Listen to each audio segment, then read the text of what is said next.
Hello beautiful friends, welcome or welcome back to my channel. We have a lot of new beauty to try today. We've got the Kosas Dream Beam, the Anastasia Foundation, the Laneige Tinted Lip Serum, the Huda Beauty Easy Bake Setting Spray and a lot more, so let's get started.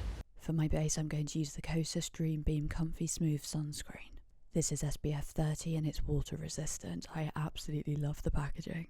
I don't believe this was available in the UK until maybe this month, and the new golden version is absolutely not something I'm willing to try. I actually didn't realise this was tinted. It says on their website that this original one gives a peachy hue, but I am not seeing that. Maybe it's how it looks with my undertone, but it's so orange. As you could probably tell by how it looked on the back of my hand, the formula is quite thick as well, almost feels like a foundation.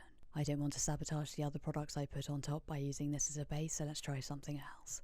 This is the Danessa Myricks Yummy Skin Glow Serum in the shade Fresh Pressed. The product itself isn't new, but this shade is, and I'm pretty certain it's the first Danessa Myricks product I've ever tried.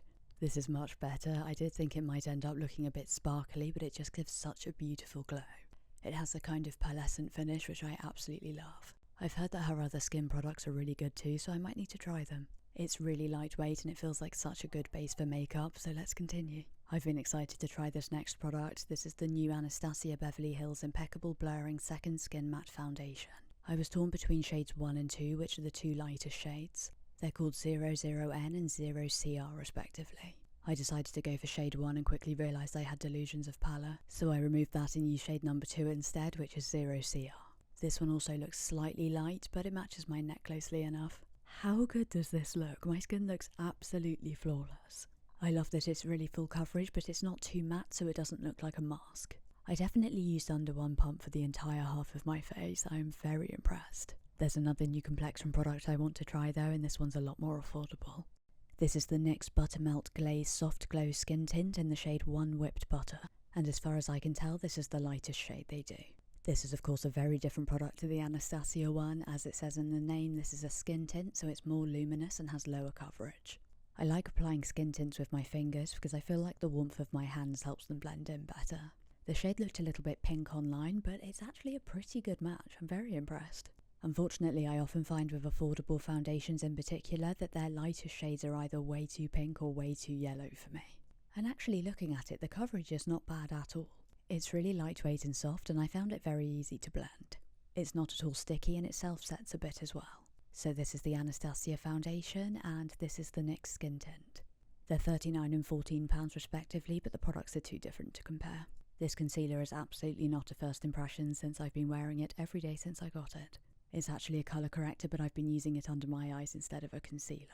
Its full name is the Kosas Revealer Extra Bright Serum Powered Colour Corrector and it's in the shade Magic. It is the ideal shade for my dark circles. I'm going to use it on both sides and with the same amount so we can see how it looks over the Anastasia versus the NYX. Because the Anastasia side is so full coverage, of course the dark circle's going to look more concealed.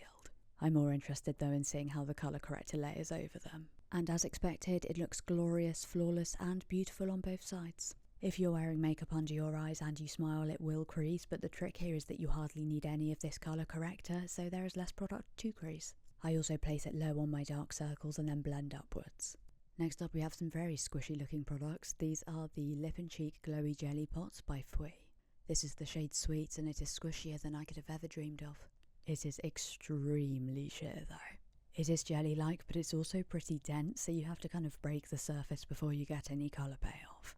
I know this is really unhygienic, but I ended up using my nail to get some more product out of the pot and then just blended it onto my hand and then onto my cheek. It's a really beautiful cool toned pink, but I don't think it would show up on skin tones lighter than mine. And because it is very glowy and it doesn't self-set, as I built up the product it started to feel a bit greasy. We are going to set it later though, so let's see how it looks after that. Let's try one that looks like it would be a lot more pigmented on the other cheek. The shade name on the packaging is spelled Cherry PPO, which I think might be a spelling mistake. I imagine it's supposed to be called Cherry Pop. I obviously did some mandatory squishing and already this is looking a lot more promising. I used way less and it looks much more pigmented on the back of my hand. It feels a lot more comfortable and far less sticky having to use less product, so I already like this one better. The texture's very balmy and they're really easy to blend, but I'm not sure I'd call them buildable, just because of the stickiness. So this is the shade Sweets on this side and Cherry Pop, at least I think it's called Cherry Pop on this side. I think wearing a bit of Sweets with no other makeup would look so beautiful.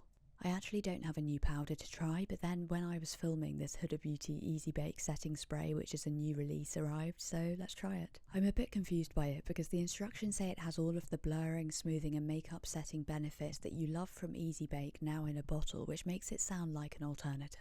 It does say though that for the ultimate blurred look you should use it with your Easy Bake powder, but I just wanted to see how it looked alone. It says the more you use the more you blur, so I applied a lot, but I'm looking very not matte. And also very not blurred, so I might be misunderstanding the product. I thought I was going to be reasonably matte after that, but alas, let's move on to highlighter. I won't lie, I'm not a fan of the packaging of this product because it reminds me of those early 2000s bags we used to wear. This is the Dior Forever Glow Luminizer in the shade 03 Pink Halo. I'm usually a blue or white highlighter type of person, but the pink doesn't show up too much. The setting spray is definitely giving it a good base to stick to, but I think this looks so nice. The powder's really fine and it doesn't leave any sort of cast.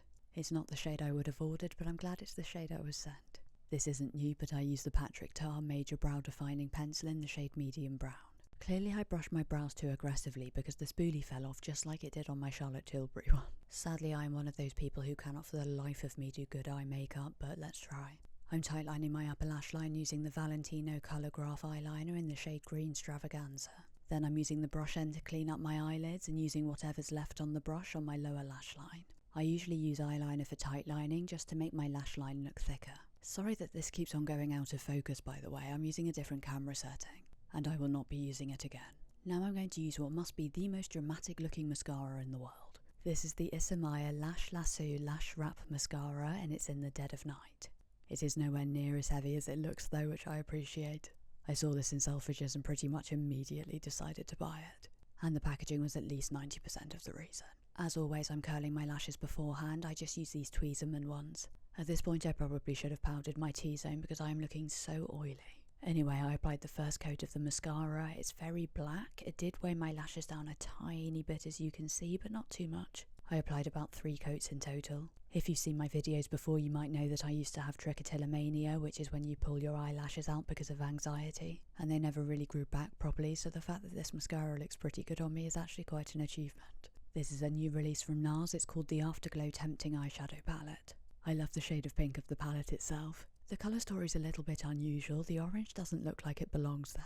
I'm using my fingers to apply this lighter shade to my inner corners and absolutely not. So I removed it and applied this pinky looking shade instead, which strangely goes on bronze. I realised that the sparkly shades are duochromy and now the orange makes a lot more sense. It didn't really end up looking like a colour just for the inner corners, so I applied it to my whole lid and used a fluffy brush to blend it out. If I'd realised I was going to end up doing an eye look like this, I would have used the setting spray after finishing it. The blend here really doesn't do the palette justice because my eyelids were so sticky, it was just really difficult to blend.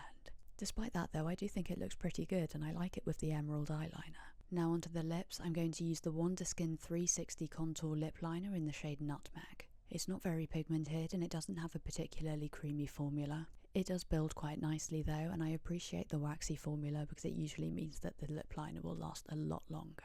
The colour has a lot more pink to it than the packaging would suggest.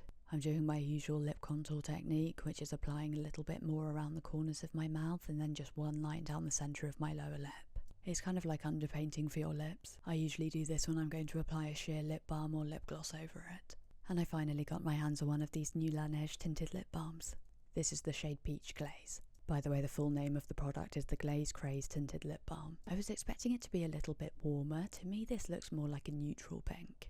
As you build up the colour though, the warmth starts to show. Lately it feels like the line between tinted lip balms and lip glosses is disappearing. Especially because these days lip glosses tend to be creamier and people aren't so into the sticky ones. The formula's quite thick and I like that the hole in the applicator's quite small so not too much product comes out. At least as a first impression it feels as hydrating as the sleeping masks. I would generally use a tinted lip balm without a lip liner, but I think it blended in quite nicely with it. I was expecting it to be a bit less pigmented than this, but I'm not complaining. It's smooth and glossy and I've worn it a couple of times since I filmed this video. It's a big yes from me and I'll definitely be buying more shades. Despite some hiccups along the way, I think this look actually turned out pretty good. My absolute favourite products from this are number 1, the Kosas Colour Corrector, the Anastasia Impeccable Foundation, the NYX Skin Tint, the Dior Forever Glow Luminizer and the Laneige Tinted Lip Serum.